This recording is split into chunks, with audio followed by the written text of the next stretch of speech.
우리가 이 땅에서는 전쟁도 있고 기근도 있고 질병도 있고 사고도 있고 아픔도 있습니다. 그러나 영광의 주님이 찬란한 왕의 옷을 입고 문 열어 주실 때에 우리는 그곳으로 들어가서 완전한 평안 안에 거하게 될 것입니다. 그날까지 우리가 이 땅에서 살아가는 동안에 하나님을 아버지라 부르는 하나님의 자녀로서의 삶을 살 수 있도록 인도하여 주시옵소서. 오늘 우리가 드리는 예배를, 우리가 마음으로 주께 올려드리는 예배를 받아 주시옵소서. 예수님 이름으로 기도드리옵나이다. 아멘. 오늘 말씀은 골로새서 1장입니다.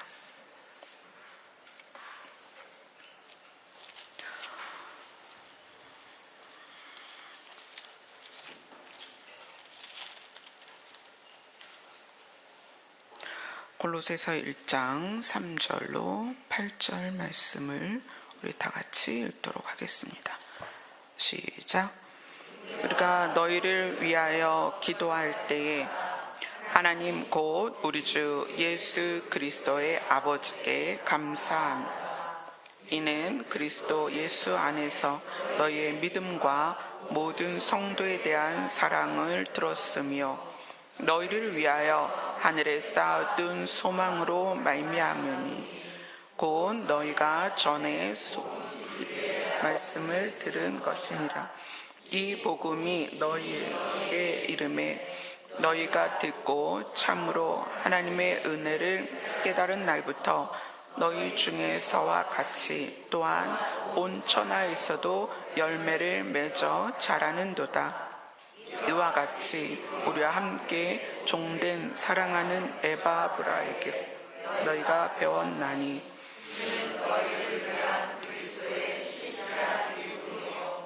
성령 안에서 너희의 사랑을 우리에게 알린 자니라. 아멘. 빌레몬서와 골로새서를 연결해서 우리가 계속 지금 보고 있습니다.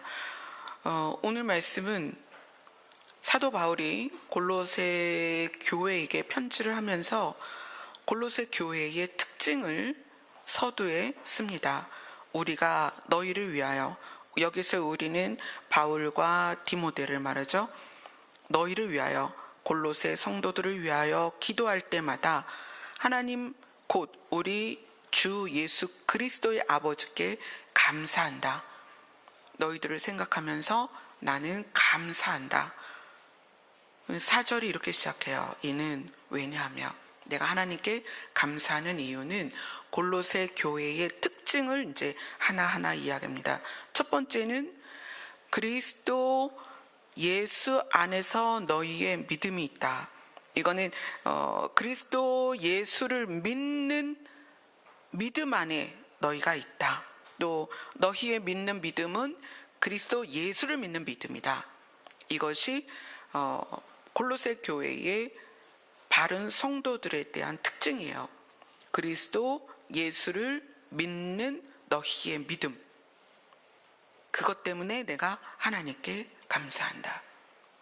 우리가 무엇을 믿고 사느냐가 너무 중요한데 이 골로새 성도 중에 바르게 가는 성도들을 향하여 바울이 이야기하는 거예요.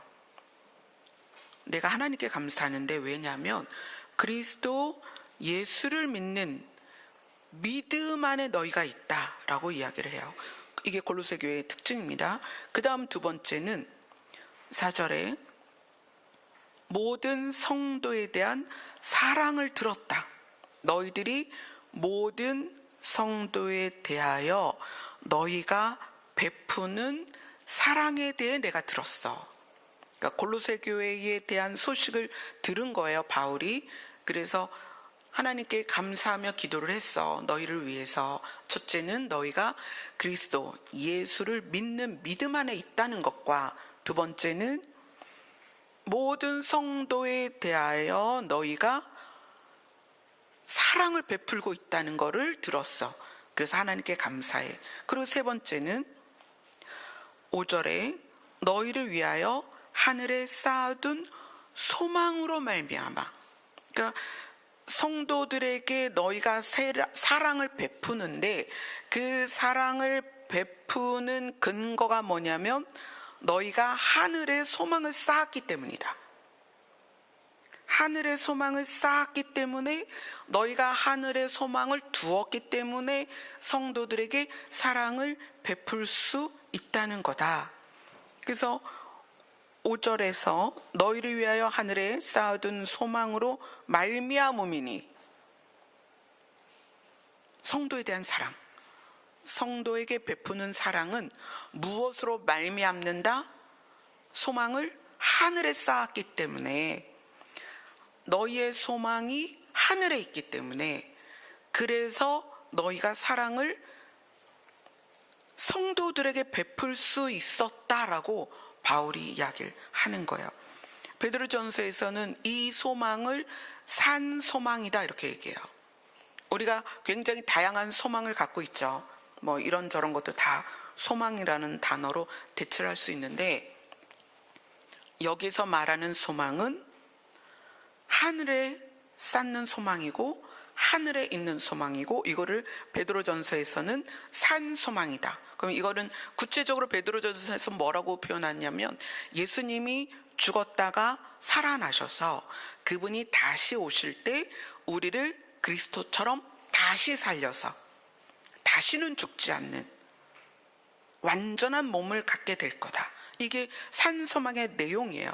그러니까 막연히 하나님의 나라에 간다, 또는 천국 간다, 뭐 이런, 또는 상급을 기대하는 그런 소망이 아니라 예수 그리스도처럼 우리가 부활하거나 죽지 않는 몸으로 변해서 하나님의 나라에 갈 것에 대한 완전한 이해, 거기에서 출발해야 돼요.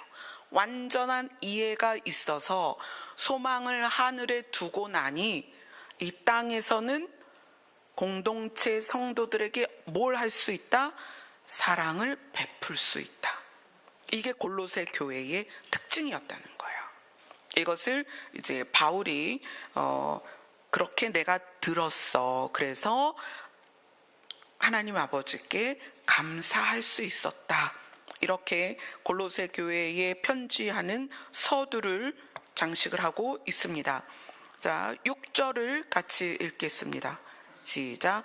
이 복음이 이미 너희에게 이름에 너희가 듣고 참으로 하나님의 은혜를 깨달은 날부터 너희 중에서와 같이 또한 온 천하에서도 열매를 맺어 자라는도다.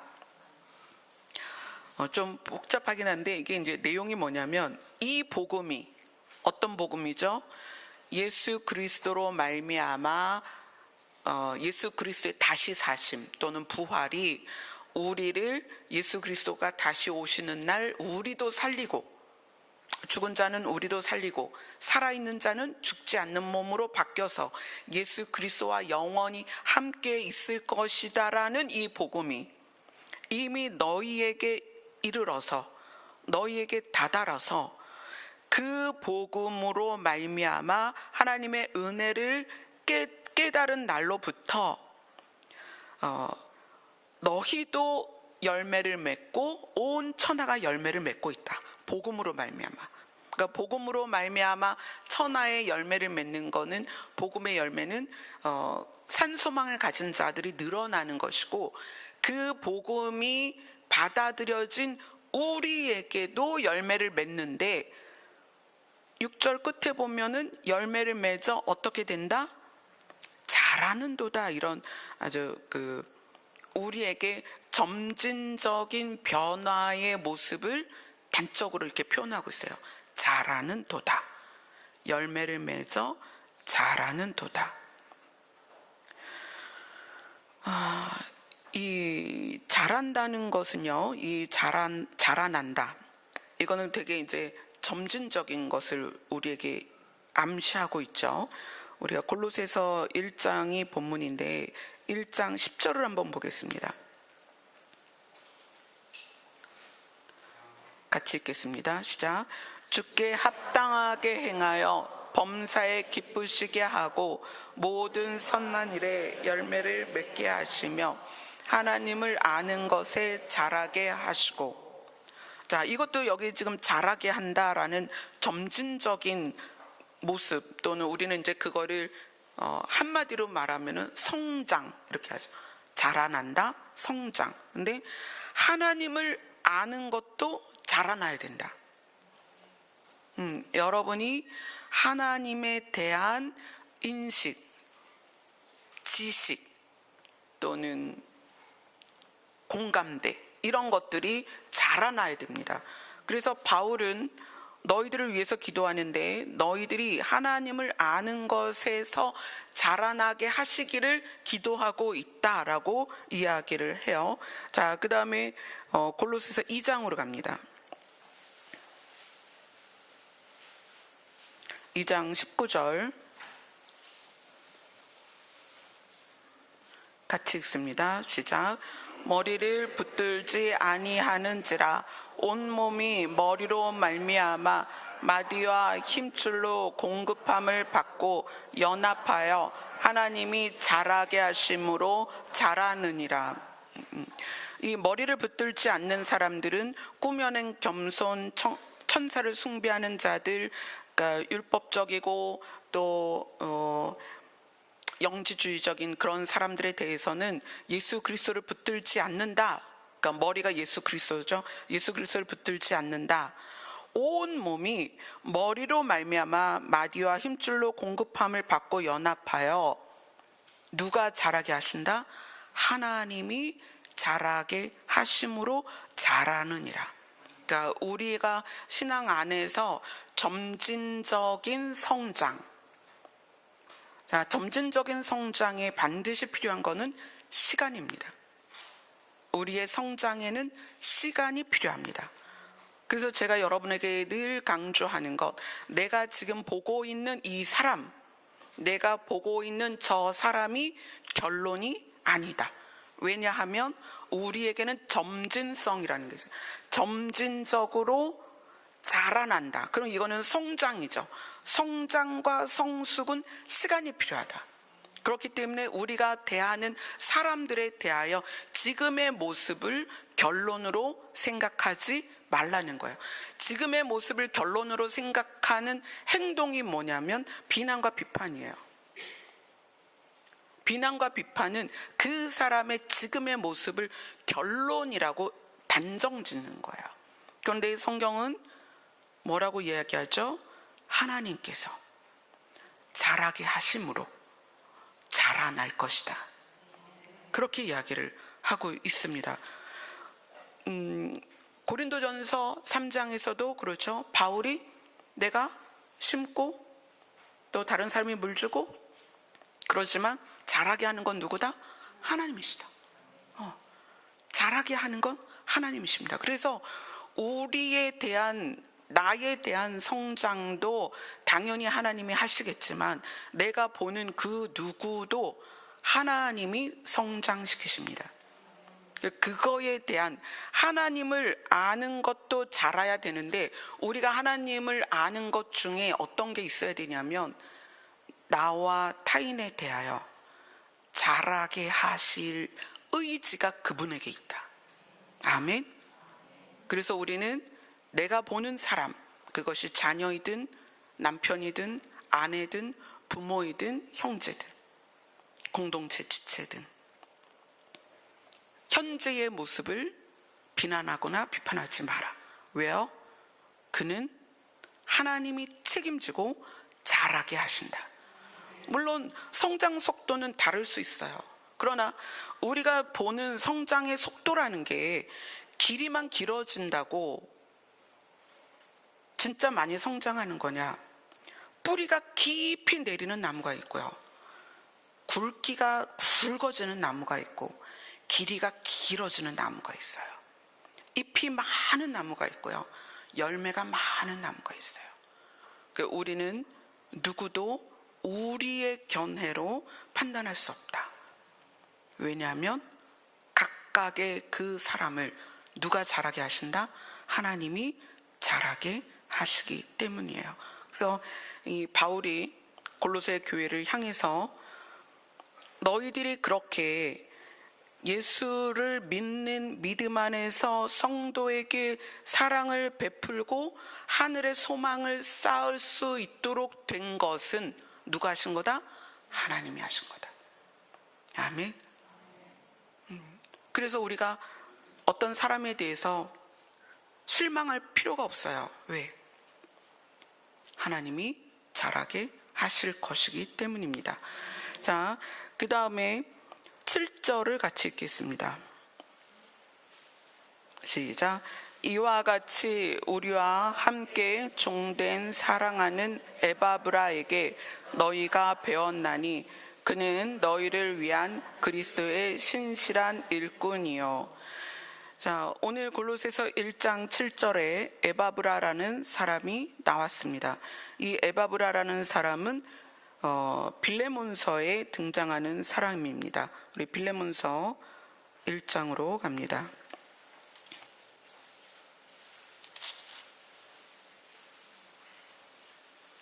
빌레몬서 1장 23절입니다.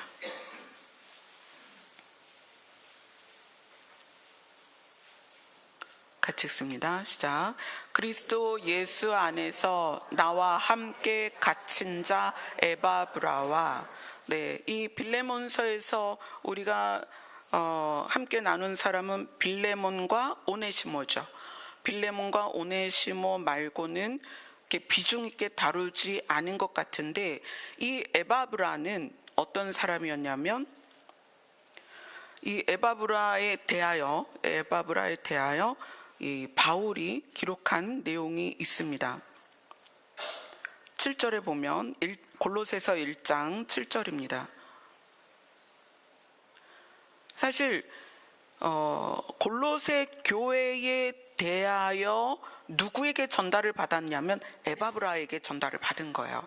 에바브라가 로마에 와서 바울과 함께 감옥에 있고, 감옥에 있으면서 골로새 교회에 대한 모든 내용을 에바브라가 전달을 했어요. 그래서 이제 에바브라에 대한 이야기를 합니다. 이와 같이 우리와 함께 종된 사랑하는 에바브라에게 너희가 배웠나니. 자, 그럼 에바브라의 위치가 어떤지 알겠죠? 에바브라는 골로새 성도를 가르친 사람이었다. 에바브라는 너희를 위한 그리스도의 신실한 일꾼이요. 그리고 그 에바브라에 대해서 골로새서 4장으로 갑니다.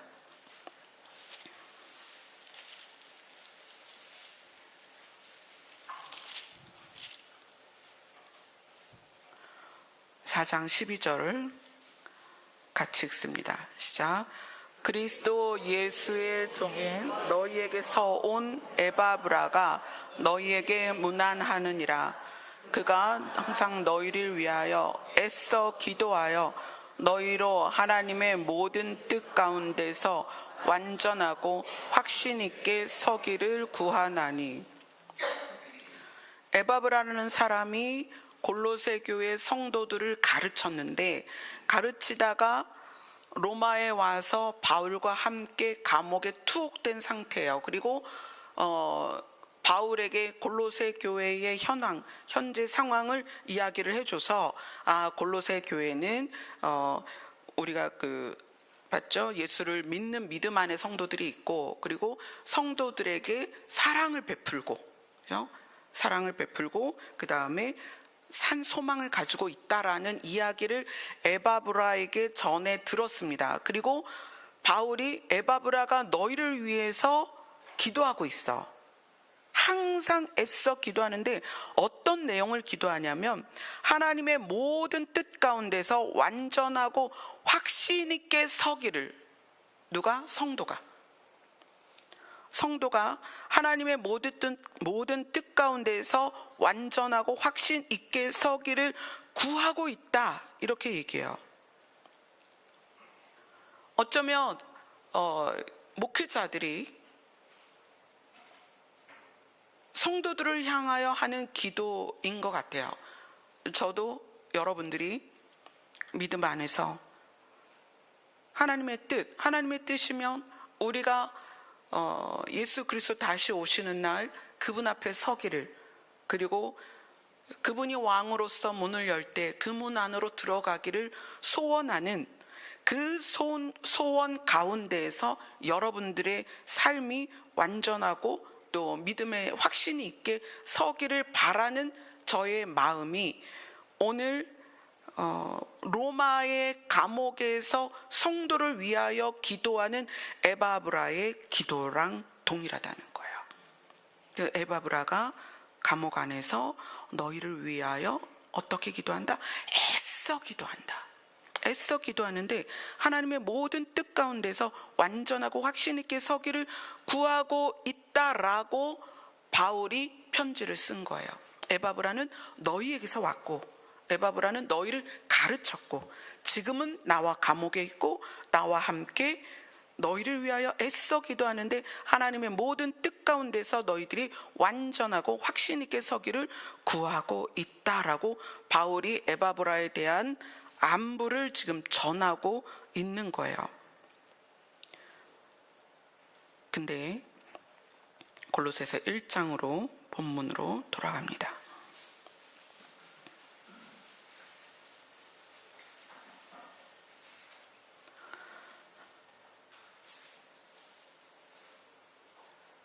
우리가 신앙이 성장하는 것을 잘한다라고 얘기하는데, 이 잘하는 것에 대해서 바울은 열매를 맺으면서 잘한다 이렇게 얘기해요. 열매를 맺으면서 잘한다. 이 열매라는 것이 우리에게 시사하는 것은 복음을 받은 것에 대한, 그리고 복음이 내 안에 들어온 것에 대한 증거입니다. 밖으로 드러나는. 그러니까 복음을 받아들이고 내가 예수 그리스도를 나의 주인으로 삶은, 그래서 주 안에서의 주가 주인이잖아요. 주님이, 예수님이 나의 주인이 된 것에 대한 증거, 이게 여러분에게 있어야 된다는 거예요. 주일날 시간 되면 성경책 들고 교회를 오는 것은 증거가 아닙니다. 방언을 하고 예언을 하고 계시를 하고 은사를 행하는 것, 그것도 증거는 아닙니다. 왜냐하면 하나님의 영이 누구에게든 들어가면 하나님의 영이 하실 수 있는 영역이 있어요. 신의 영역. 그러니까 그거는 나귀도 사람의 말을 하게 해요. 예수님 그러죠? 돌들로도 나를 찬양하게 할 수 있어. 이건 신의 영역입니다. 신의 영역이 개인에게 영향을 미쳤을 때 그 개인에게 육으로 할 수 없는 현상들이 일어나요. 그건 누가 하는 거예요? 그 사람이 하는 게 아니라 신이 하는 거라는 거예요.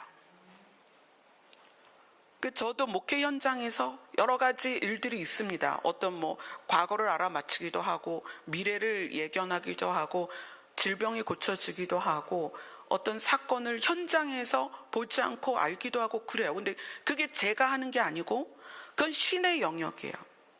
신이 오늘 내가 이 사람을 통해서 뭔가를 하겠다 그러면 그 일은 일어나는 거예요. 그런데 열매는 예수 그리스도를 받아들인 나에게서 나오는 거예요. 아멘. 그래서 사역자들을 볼 때 뭘 봐라? 삶의 열매를 봐라. 능력을 봐라가 아니에요. 얼마나 말씀을 잘 가르치느냐, 그걸 보는 게 아니에요. 뭘 봐라? 삶의 열매를 봐라. 그래서 우리는 점진적으로 자라가는 데 있어서 열매를 맺어 가느냐가 굉장히 중요한 거예요. 그리고 열매가 맺히면 성경에서 그렇게 얘기해요. 처음에 씨앗이 떨어지고, 그러면 그게 싹이 나고, 그 다음에 거기에서 이삭이 생기고, 그 다음에 그 이삭이 무르익어. 그렇게 점진적으로 바뀐다는 거예요. 그 다음에 추수가 된다, 이렇게 표현을 해요. 그럼 우리의 믿음 안에서 점진성이 어떻게 드러나고 있느냐, 그거를 열매라는 단어로 우리에게 설명을 하고 있다는 거예요. 자, 누가복음 8장으로 갑니다.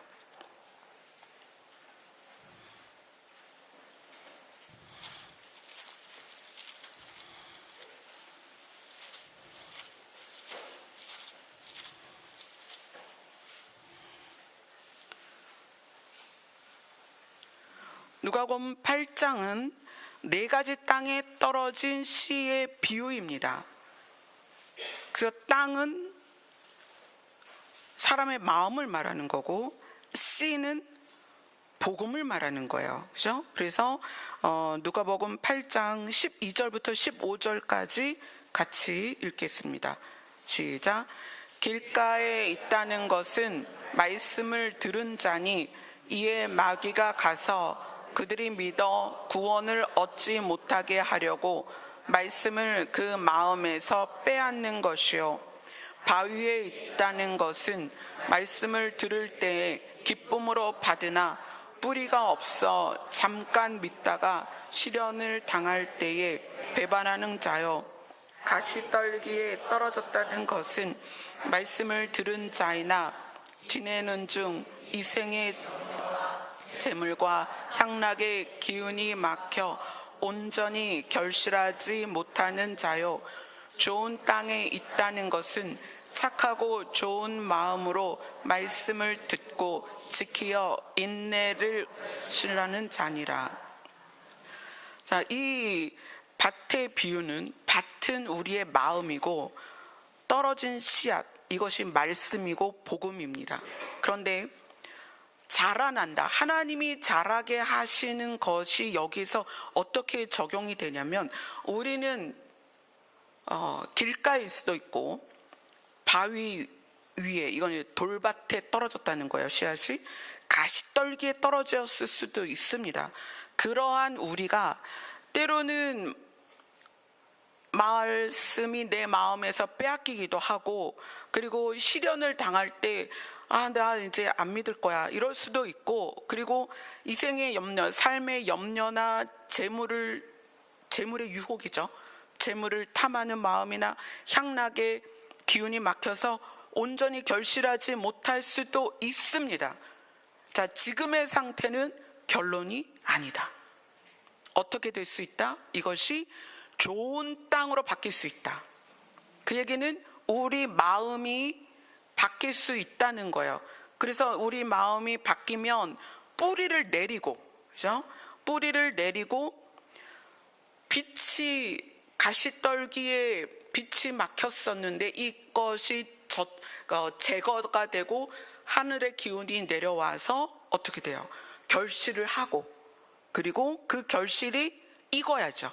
익어서, 그래서 15절처럼 좋은 땅에 있는 것은 착하고 좋은 마음으로 말씀을 듣고 지키어 인내로 결실하는 자까지 점진적으로 자라간다는 거예요. 아멘. 그래서 여러분들이 내 상태가 길가냐, 돌밭이냐, 가시떨기냐 상관이 없어요. 뭐에 대해서 소망을 가져야 돼요? 하나님께서 나를 자라게 할 것이다. 점진적으로 열매를 맺도록 도우실 것이다. 그래서 바울은 하나님을 아는 것에 자라가야 된다. 이제까지 우리는 나는 돌짝 같아서, 내 마음이 바위 같아서 말씀을 듣고 은혜 받으면 너무 기쁜데 잠깐 믿다가 시련이 닥치면 또 좌절하고 낙심하고 나는 가망이 없는 것 같아. 그게 아니라 하나님이 우리를 자라게 하신다라는 것에 대한 하나님을 알아야 된다는 거예요. 자, 그 다음에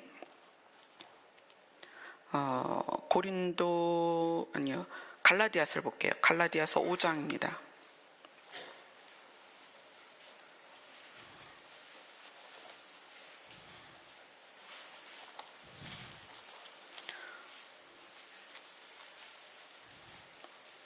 우리가 열매에 대해서 한번 볼게요. 갈라디아서 5장 22절부터 23절입니다.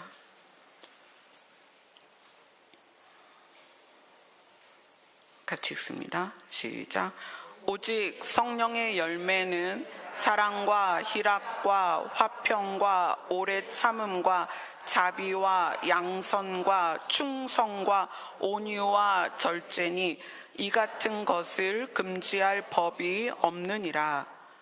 성령의 열매의 종류가 나오고 이 같은 것을 금지할, 율법도 이런 것을 금지하지 않는다라는 얘기예요. 율법조차도 이런 것들을 금지할 수 없다. 그럼 이제 성령의 열매, 우리가 복음이 내 안에 들어왔습니다. 복음이 내 안에 들어와서 그 복음으로 말미암는, 하나님의 영이 내 안에 들어와서 하나님의 영으로 말미암는 열매가 어떻게 나타나느냐, 그거를 이제 우리가 좀 보자는 거예요.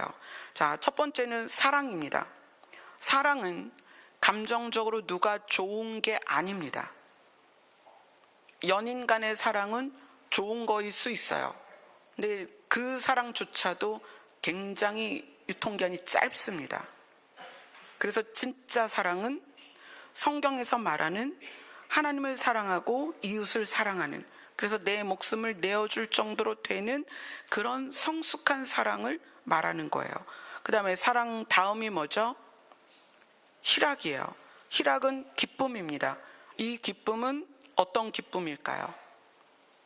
항상 기뻐하라 하는 기쁨이에요. 감정적인 기쁨이 아니고요.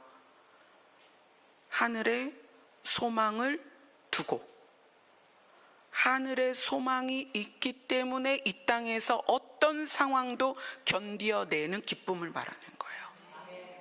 환경과 상관이 없는 기쁨, 고난과 상관이 없는 기쁨. 왜요? 소망이 어디에 있기 때문에? 하늘에 있기 때문에. 그 기쁨을 말하는 것입니다. 그러니까 하나님의 영이 내 안에 들어오면 하나님을 사랑하고 이웃을 사랑하는 그 사랑을 배워가는데 항상 기뻐한다는 거예요. 왜? 하나님의 영이 우리에게 그걸 알려주는 거거든요. 너희가 장차 나그네 생활을 끝내고 너의 집으로 가게 될 거야 라는 소망을 주기 때문에 기쁘다는 거예요. 그 다음은 사랑과 희락과 화평입니다. 성령이 우리 안에 들어오시면 이 화평이 열매로 맺어지는데, 이건 무슨 열매냐면 관계의 회복입니다. 부부 간에, 부모 자식 간에, 공동체 안에서 관계가 어려울 수 있어요. 관계가 힘들 수 있습니다. 근데 하나님의 영이 우리 안에서 화평케 하는 지혜를 주십니다.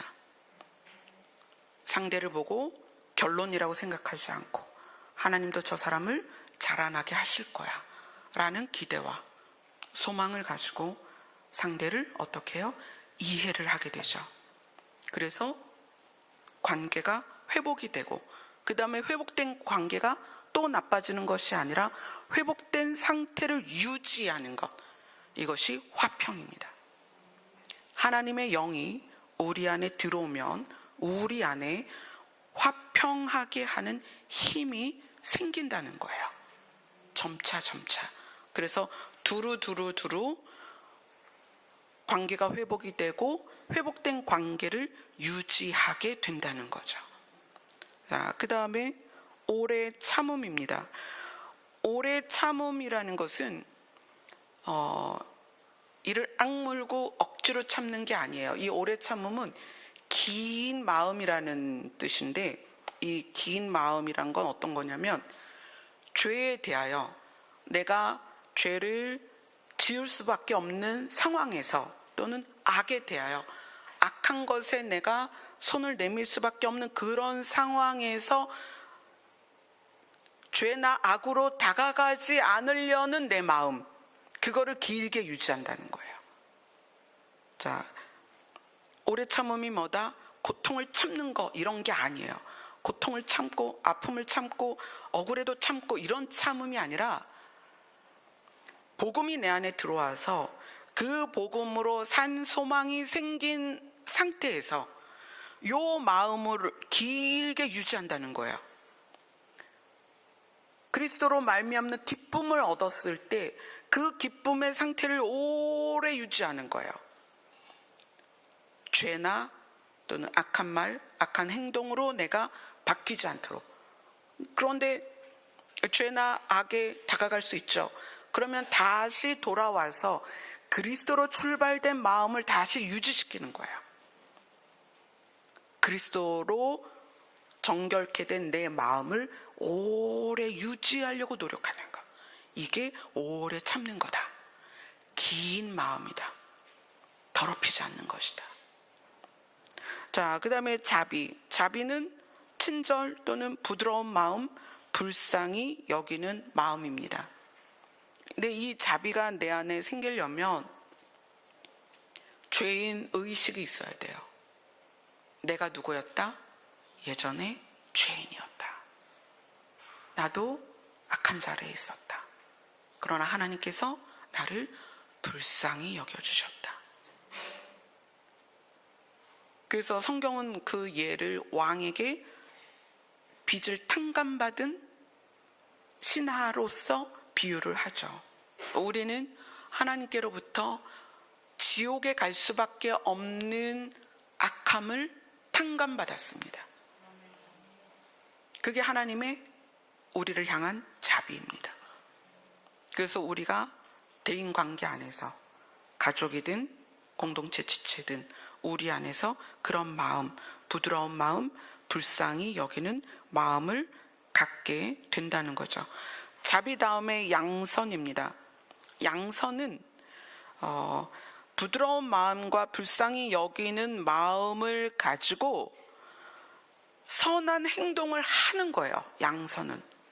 선한 행동이 뭐죠? 그를 살리는 행동을 직접 하는 것이 양선입니다.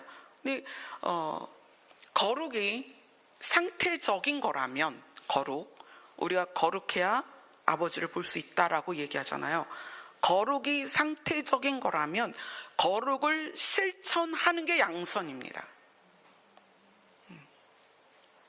거룩을 실천하는 것. 그래서 선한 행동 또는 덧풀어서 얘기하자면 상대를 살리는 행동. 그게 말이든 도움이든 여러 가지 있겠죠. 내가 이 사람을 살려야 되겠다라고 하는 행동을 양선이다 라고 이야기합니다. 그 다음에 이제 양선 다음에 충성이 나옵니다. 충성은 하나님을 향해서는 우리가 경건한 자세를 갖는 거예요. 하나님을 향하여, 신을 향한 우리의 경건한 자세, 그게 충성입니다. 그리고 사람에 대하여는 신실한 자세, 어떤 일이든 거짓 없이 최선을 다하고 성실하게 하는 것, 이것이 충성입니다.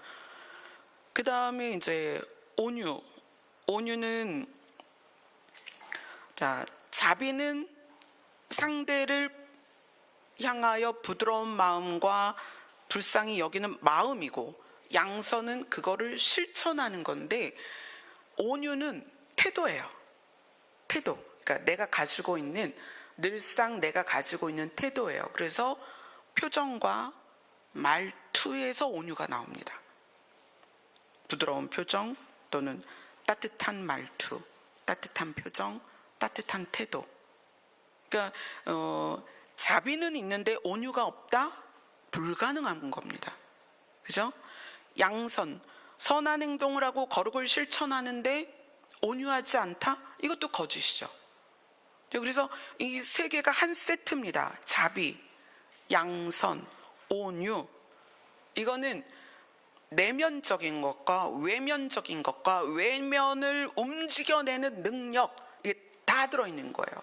그래서 온유, 자비, 양선, 이 세 가지가 세 개 중에 하나가 빠진다? 그럼 그거는 가식이거나 거짓이거나, 그렇죠.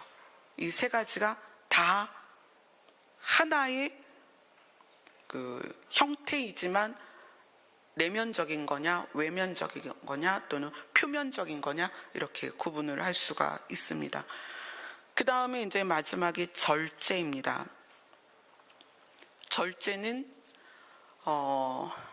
자발적인 자제다, 이렇게 표현할 수 있어요. 자, 하나님의 영이 우리 안에 들어와서 우리를 가르치시면 우리 안에 하나님을 아는 지식에 의하여 자발적인 절제, 그러니까 이 절제는 반드시 자발적이어야 합니다. 그러니까 내가 말하는 것과 행동하는 것과 타인과의 관계 안에서 내 스스로 자제하는 거예요. 화가 나는데 그것을 화를 확 내는 것이 아니라, 짜증이 나는데 짜증을 확 내는 것이 아니라 그것을 스스로 자제하는 거예요. 이 절제가 우리 생활에 굉장히 중요한 부분이죠. 부모 입장에서 한 20대로 기준을 할까요? 이제 여기에는 이 두 부류가 있습니다. 하나는 20세 이하, 하나는 20세 이상. 자, 그렇게 모두가 그렇게 포함이 되죠. 20세 이하는 부모의 양육과 도움을 받습니다. 그렇죠? 부모는 자녀를 양육하는 데 있어서 목적을 어디에 두어야 되냐면, 자녀가 20세가 넘어가면 스스로 살아낼 수 있는 힘을 키우는 기간이 딱 20년이에요. 그러니까 태어나서 걸을 때까지가 1년 걸리죠. 걷기 시작하면 뛰고 뭔가를 하게 되는데, 뭐 예를 들어서 이제 한 2살, 3살 아니면 4살쯤 가위를 가지고 놀면 부모가 뺐죠. 너 이거 가지고 놀면 안 돼, 다치니까. 그런데 7살, 8살이 됐는데도 가위를 안 주면 이 아이는 가위질을 할 능력을 배우지 못합니다. 위험해, 엄마가 해줄게. 그러면 학교에서 작업 시간에 가위를 쓸 줄 몰라요. 가위를 보면 무서워. 쓰면 안 돼. 자, 중고등이 됐어요. 중고등학생이 돼서 가위를 써야 되는데 엄마가 한 말이 늘 생각이 나는 거야. 너 절대 가위 만지면 안 돼. 너 손 다쳐. 못 써요. 바로 20세가 되는데, 20세가 돼서 그 다음에 그 20세 이후에 살아갈 능력을 20세 이전에 못 배웠다는 거예요. 그럼 어떻게 하죠? 20세 이후에 세상과 마주칠 때마다 부모를 탓합니다. 엄마 때문에, 아빠 때문에, 친구 때문에, 학교 때문에, 이 조선 때문에, 나라 때문에, 막 이러고, 민족 때문에, 조상 때문에 이러고 살아요. 20세 이하인 분들은 명심하셔야 돼요. 20세부터는 법적으로 내가 나를 책임져야 된다. 그럼 20세까지 해야 되는 게 뭐예요? 공부예요? 아니요. 여러분, 공부 잘한다고 인생에서 성공해요? 아니요. 내가 나를 다스릴 줄 알아야 됩니다. 초자아라는 게 있어요. 초자아는 뭐냐면 내가 나를 해치지 않는 능력입니다. 또 내가 남을 해치지 않는 능력이에요. 내가 나를 해치지 않도록 나를 절제하거나 내가 남을 해치지 않도록 절제하는 것을 초자아라고 합니다. 그게 언제 키워져요? 20세 이하에 그게 키워져야 돼요. 그럼 어떻게 해야 돼요? 부모님들 잘 들으셔야 돼요. 내 자녀가 20세 이하다? 그러면 그 아이들을 스스로 하게끔 해줘야 돼요. 그러니까 오죽하면 그런 말이 나와요. 실패가 성공의 어머니다. 해보고 안 되면 다시 해보고 또 안 되면 다시 해보고. 그래서 20세 이하는 뭘 해야 되냐면 공부를 해서 대학을 가는 게 아니라, 물론 대학은 가야죠. 그게 중요한 게 아니라 내가 어떤 일을 부닥쳤을 때 그것을 해결해낼 능력을 키우는 거예요. 그래서 그것을 뭐라고 말하냐면 독립이다. 자녀가 독립할 수 있도록 키워야 되는 거예요. 성적이 그 아이를 독립시킬까요? 아니요. 문제 해결 능력은 공식을 푸는 게 아니에요. 상황을 맞닥뜨렸을 때 그것을 해결하는 능력이에요. 자, 근데 우리나라는 이제 헬리콥터 맘이다. 그래서 아이들을 부모가 학교에서 학원, 이 학원에서 저 학원 막 이렇게 옮기는 걸 헬리콥터 맘이라고 하는데, 미국에서는 잔디깎기 맘이라고 그래요. 그 뭐냐면 내 아이 앞에 어떤 문제도 없도록 치워주는 거예요. 그러니까 이 아이는 평지만 걷는 거예요. 근데 이 평지만 걷는 아이가 장애물을 만났을 때 당황하는 거예요. 그리고 거기서 서버려요. 어떡하지? 그리고 엄마를 불러요. 엄마가 도와줄 수 없을 때 어떻게 할까요? 그 방지턱 앞에서 넘어가는 것이 아니라 뒷걸음질을 친다는 거예요. 그래서 실제로 미국에서 자살률 가장 높은 지역을 봤더니 할렘가가 아니었어요. 굉장히 부유한 동네였다는 거예요. 왜 그랬을까요? 아이들이 언덕을 넘거나 자갈밭을 지나가거나 가시덤불을 해치는 걸 배우질 못한 거예요. 부모가 그걸 싹 없앴거든요. 그래서 이게 어떻게 나타나냐면 20세가 지나가면 갈등이 생겼는데 갈등을 해결을 못해요. 마음이 불편한데 이 불편한 걸 어떻게 해야 될지 모르는 거야. 그러니까 불편하면 화가 나는 거예요. 맨날 화만 내요. 짜증내고 화내고 짜증내고 화내고 엄마 때문에 아빠 때문에 누구 때문에 친구 때문에 막 계속 그래요. 어떻게 할까요? 자, 그러다 20세가 됐어요. 자, 20세 이상은 잘 들으세요. 저는 이거를 표피적인 신앙이라고 얘기하는데 느낌이에요. 느낌. 어떤 사람이 말하는데 기분 나빴어. 어떤 사람이 나를 쳐다보는데 기분이 나빴어. 20세 이상 말하는 거예요. 어떤 사람이 나한테 어떤 제스처를 했는데 굉장히 기분이 나빴어. 그 기분 나쁘면 바로 화내는 경우가 있어요. 바로 화내고 짜증내고. 근데 누가 나에게 좋은 걸 해주면 바로 좋아요. 그러니까 이 표피적인 신앙생활을 하는 분들은요, 좋거나 나쁘거나가 맨날 있어요. 좋았다 나빴다 좋았다 나빴다, 기분 좋았다 기분 나빴다, 소리쳤다가 좋았다가. 이것이 조금 발전이 되면 이제 감정적인 신앙생활이에요. 감정적인 건 뭐냐면 어떤 상황이 반드시 내 과거랑 연결이 돼요. 그래서 누가 무슨 말을 했는데 과거랑 연결돼서 부글부글 끓어올라요. 막 화가 나요. 옛날 때 다 떠올라요. 우리 안에 이제 감정적인 건 많이 있죠.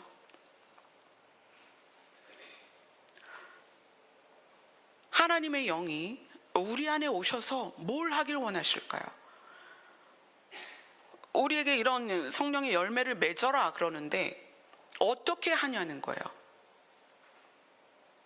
여러분의 마음 안에 하나님의 말씀이 차곡차곡 쌓이고, 자, 표피적으로 기분이 엄청 나빴어요. 근데 그 기분 나쁜 게 감정까지 끌어올렸어. 막 부글부글해요. 그때에 어디로 간다? 말씀으로 돌아간다. 말씀으로 들어가는 거예요. 이 과정이 처음에는 표피적인 느낌에서 감정적으로 됐다가 말씀으로 가는 것이요, 굉장히 오래 걸립니다. 막 1년, 2년 걸리기도 하고 한 달, 2달 걸리기도 해요. 그러나 그러기를 애쓰고 힘쓰면 그게 순식간에 되는 거예요. 기분 나빴어. 누구 얘기를 들었는데 너무 기분 나빴어. 집에 갔는데 그것과 과거가 막 연결돼서 부글부글 끓어올라요. 그러다가 마음 안에 있는 진리로 들어가는 거예요. 그래서 그 진리 안에서 그것이 다 녹아 사라지는 거예요. 그리고 다시 그리스도로 향하여 가는 거예요. 그런 과정을 지속적으로 하는 것이 우리가 자라난다는 거예요. 자라난다. 우리가 얼마나 표피적인지 몰라요. 느낌, 기분 나빠, 기분 좋아. 그래서 좋은 거 아니면 나쁜 거야. 딱 두 개예요. 이게 맨날 반복돼. 좋았다가 나빴다가 좋았다가 나빴다가. 그러다가 이제 그게 감정으로 가면 폭발하죠. 이제 나중에. 언제까지 우리가 그럴까요? 언제까지? 그래서 우리는 자라나야 된다. 하나님께서 우리를 도우실 거다. 그 예수님이 말씀하세요. 내가 아버지께로 가면 하나님께서 너희를 도우실 보혜사를 보내실 건데 그분이 하나님의 영이다. 그 하나님의 영이 우리 안에 오셔서 내 말을 기억나게 할 것이다. 무엇을 기억나게? 하나님의 말씀을, 예수 그리스도의 말씀을 기억나게 할 것이다. 그 말씀이 내 안에, 내 마음 안에 있다가 상황마다 그 마음을 열고 그 말씀을 꺼내는 거예요. 그렇게 하면서 표피적이고 감정적인 내가 뭐가 되는 거예요? 절제가 시작이 되는 거예요. 자, 20세 넘으신 분들 잘 들으세요. 20세 넘으면 나라 탓하지 마세요. 조상 탓하지 말고요. 부모 탓하지 마세요. 자식 탓도 하지 말고요. 남편 탓도 하지 말고 아내 탓도 하지 마세요. 내 모양은 나 때문이다. 아멘. 지금 내 상태는 나 때문이다. 그럼 어떻게 해야 돼요? 말씀 안으로 들어가야 돼요. 내가 분노가 많아요? 내가 짜증이 많아요? 내가 하는 것마다 안 돼요? 누구 탓도 아닙니다. 내 탓이에요. 그게 성인입니다. 모든 게 내 탓이에요. 어떻게 해야 돼요? 마음 안에서 말씀으로 들어가는 거예요. 하나님이 우리에게 뭘 뜻하고 계신지, 하나님이 우리를 어디로 인도하시려고 하는지, 하나님이 우리에게 어떤 은혜를 주셨는지 그걸 들여다보자는 거예요. 저도 뭐 고통의 배틀 하잖아요. 고통의 배틀 하면 안 빠집니다. 뭐 그래야 오냐, 밤새 고통의 배틀 할 수 있습니다. 그러면 그 고통의 배틀을 하면서 부모 탓, 남편 탓, 시댁 탓 해야 될까요? 제가 여러분에게 말씀을 전할 수 있는 것은 은혜를 깨달았기 때문이에요. 하나님을 아는 것에 자라가야 돼요. 여러분 각자에게 필요한 것을 하나님은 여전히 공급하고 계셨다는 거예요. 그리고 여러분이 반드시 하나님의 나라에 가도록 하나님께서 인도하고 계시다는 거예요. 오늘 본문으로 갑니다. 골로새서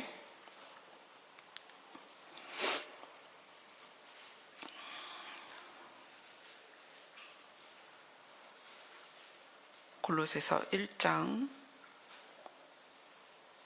8절을 같이 읽겠습니다. 시작. 성령 안에서 너희의 사랑을 우리에게 알린 자니라. 에바브라가 어떤 사람이냐? 그리스도의 신실한 일꾼이고 골로새 교회 내에서 성령 안에서 너희의 사랑, 이거를 풀어서 말하면 성령 안에서 이루어진 너희의 사랑이라는 거예요. 성령 안에서 이루어진 너희의 사랑에 대하여 우리에게 알려줬다. 누가? 에바브라가. 이 에바브라가 로마에 와서 바울을 만나서 이 골로새 교회 이야기를 해주는데, 너희의 그 성도를 향하여 베푸는 사랑이 어떻게 생길 수 있었느냐? 성령 안에서. 그럼 성령 안에서 그 성령이 어떻게 그 사랑을 이룰 수 있도록 했느냐는 거예요. 자, 기도 오래 하고 예배 드리고 방언도 할 수 있고 사역에 따라 은사도 나타날 수 있어요.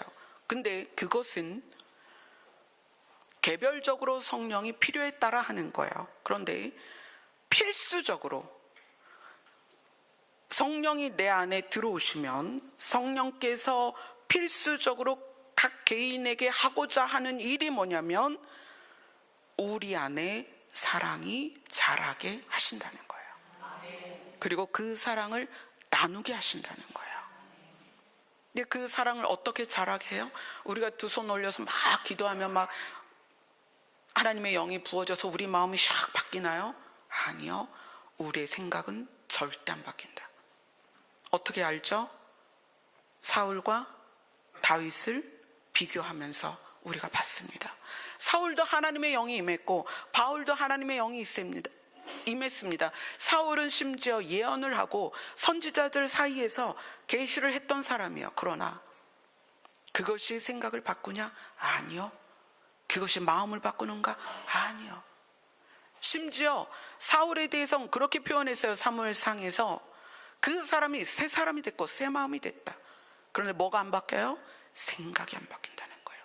그래서 이 생각이 바뀐다는 것은 표피적이고 굉장히 느낌적이고 감정적이어서 그렇게 생각하는 우리가 말씀으로 들어가서 말씀 안에 내가 녹아지고 절제가 돼야 된다는 거예요.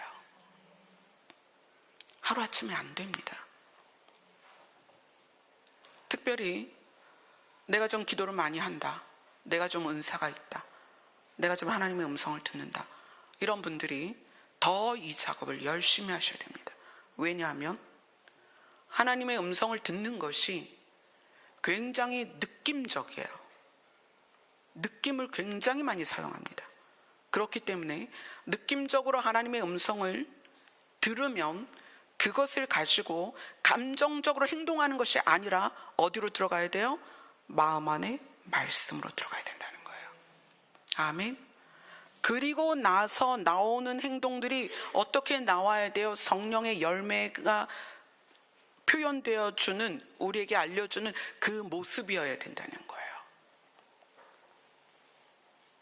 그래서 성령의 열매들이 우리 안에서 맺혀지는데 그냥 모양만 맺혀지는 게 아니라 어떻게 해야 돼요? 무르익어야 된다는 거예요. 무르익어야 그리스도 오시는 날에 추수가 된다는 거예요. 열매를 맺지 않으면 그 뿌리에 도끼로 찍혀서 불에 던져진다. 이거는 결과적인 얘기입니다. 우리는 지금 과정에 있잖아요. 과정에. 성령의 열매는 우리에게 반드시 나타나야 됩니다. 익어가야 하고 자라나야 되고 성숙해야 됩니다. 그것이 없이는 우리가 믿음 생활에 실패하고 있다는 것을 아셔야 돼요. 그럼 어떻게 해야 돼요? 주 앞에 다시 무릎을 꿇고 하나님의 형상, 태초의 하나님의 형상을 회복하려고 노력을 해야 되고, 그 다음에 회복한 상태에서 그 상태를 유지하려고 해야 된다. 오래 참음이 뭐다? 순결한 마음을 유지시키는 거다. 막 이를 악물고 참는 그런 게 아니라는 거예요. 내 안에 죄와 악한 것이 파도처럼 밀물처럼 다가올 때 그것을 밀어내며 견디는 것이 오래 참음이라는 거예요. 아멘. 이게 우리 힘으로 안 되니까 누가 도우시는 거예요? 하나님께서. 그래서 우리의 시간이 하나님의 이름을 불러야 되고 하나님의 말씀 안에 있어야 되고 그것을 살아내려고 우리가 의지적으로 해야 된다. 스스로. 아멘. 그래서 제가 여러분들을 훈련시키거나 교육시키려고 하는 것이, 그런 의도를 웬만하면 안 하려고 하는 것이, 모든 성령의 열매는 내 안에서 나와야 된다. 외형으로 만들어지는 게 아닙니다. 붕어빵 기계에 반죽 넣어서 판 넣어서 찍어가지고 내는 게 아니라는 거예요. 성도는 그렇게 만들어지지 않습니다. 내가 그리스도 안에서 자발적이고 스스로 인식하고 그렇게 가야 되는 거예요. 의지가 없다면 주님 앞에 다시 머물러야 돼요. 그렇게 자라나갈 때 우리 교회와 여러분 자신이 진짜 교회가 될 것입니다. 아멘. 주님 오실 날 멀지 않습니다. 여러분 세상 보세요. 그러면 이제 우리 20대 30대 분들 그럼 뭐예요? 우리는 아무것도 하지 말아요? 아니요, 열심히 하세요. 성경에 나오잖아요. 두 사람이 밭을 갈다가 가고 한 사람은 가고, 두 사람이 잠을 자다가 한 사람 가고, 두 사람이 맷돌 갈다가 한 사람 가고. 그게 무슨 얘기예요? 전 지구적인 사건. 그래서 어디는 잠을 자기도 하고, 어디는 밭을 갈기도 하고, 어디는 맷돌을 가는 거예요, 밥 먹으려고. 전 지구적인 사건이 일어나기까지는 여러분의 삶을 성실하게 사세요. 학생은 학생으로, 아내는 아내로, 남편은 남편으로, 직장인은 직장인으로 성실하게 사세요. 보따리 싸갖고 산속에 들어가고 우리가 이제 산에 있으니까 그런 의미 아닙니다. 여러분 교회 근처에 이사 왔다는 의미지, 우리가 공동체로 주님 오실 날 됐으니까 우리가 일상을 아무것도 하지 말고 우리 모여갖고 밥해 먹으면서 그런 의미가 아닙니다. 여러분의 삶을 최선을 다해서, 그걸 뭐라고 그러죠? 충성이다. 신실하게 살아내는 것, 그게 충성이다. 그래서 시간이 가면 우리 안에, 공동체 안에, 가정 안에 뭐가 있어야 돼요? 화평이 있다. 아멘. 가정이 그렇게 바뀌어가야 돼요. 모든 관계가 그렇게 바뀌어가야 됩니다. 화평한 관계로. 아멘. 그렇게 될 것입니다. 아멘. 기도하겠습니다.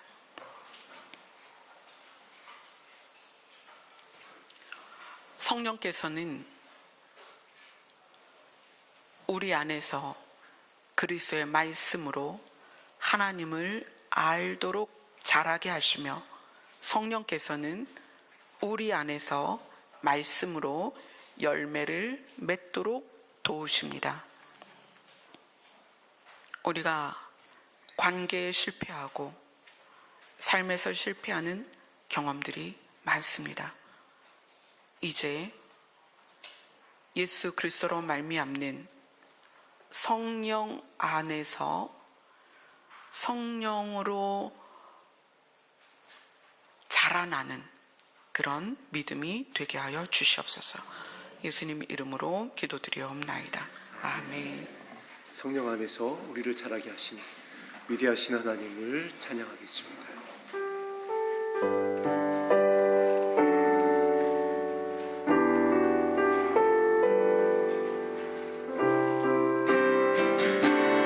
우리 주는 위대하십니다.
자라게 하십니다.